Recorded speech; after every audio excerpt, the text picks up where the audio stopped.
Good morning, Tomodachi! Grabe, sino ba naman ang hindi makakilala sa ganitong isda?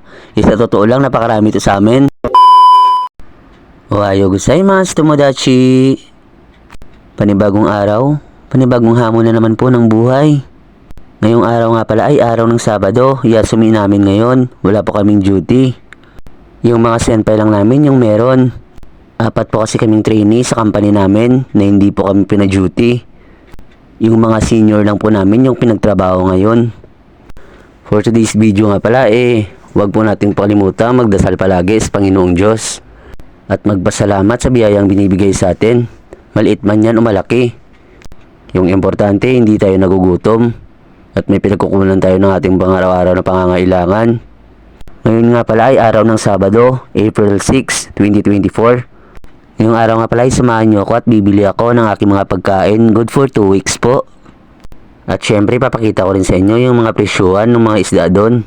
At saka nakita ko rin po pala yung mga binibinta nilang isda na makikita ko rin sa probinsya namin sa Pilipinas.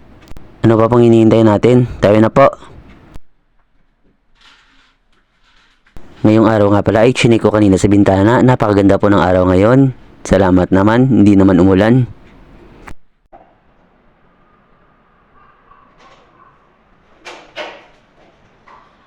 Paglabas ko nga pala kanina ay nakalimutan ko pong ilak. Okay lang, wala naman po siya makakuwang malagang bagay.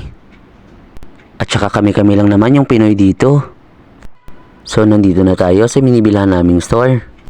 At ang pinuntahan po pala naming store ay D.O. Medyo mura po kasi dito.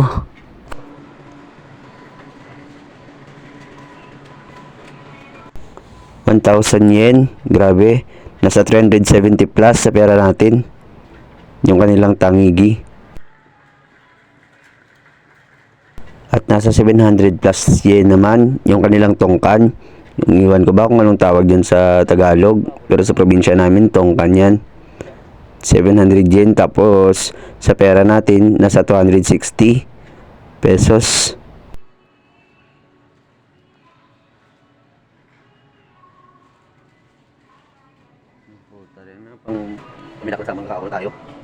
At nandito na pala yung isda na hinahayaan lang namin sa probinsya. Sa totoo lang, marami po kasi dahap sa amin to. At saka hindi pa namin ibinibenta to. Ewan ko ba kung bakit. Ang liliit nga kasi. Marami po kasi nito sa amin. Grabe, dito sa Japan, ibinibenta pala. Tapos mahal pa. At saka ang lahat po na naka-yellow tag na yan, may discount po yan. At saka ito po palang binili ko. Saging, mansanas, kamote, at saka pipino. Ganito lang ba muna? Maghahanap po ako ng bibilin ko.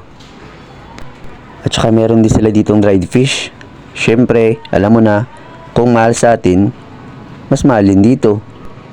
Alam mo na, syempre, doble kasi yung presyo dito.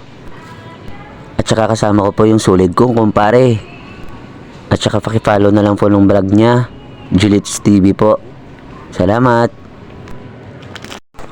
Ito na po yung pinibili ko. At saka dadagdagan ko pa po yan. Kulang pa po kasi yan. Good for 2 weeks lang po kasi muna yung binibili ko.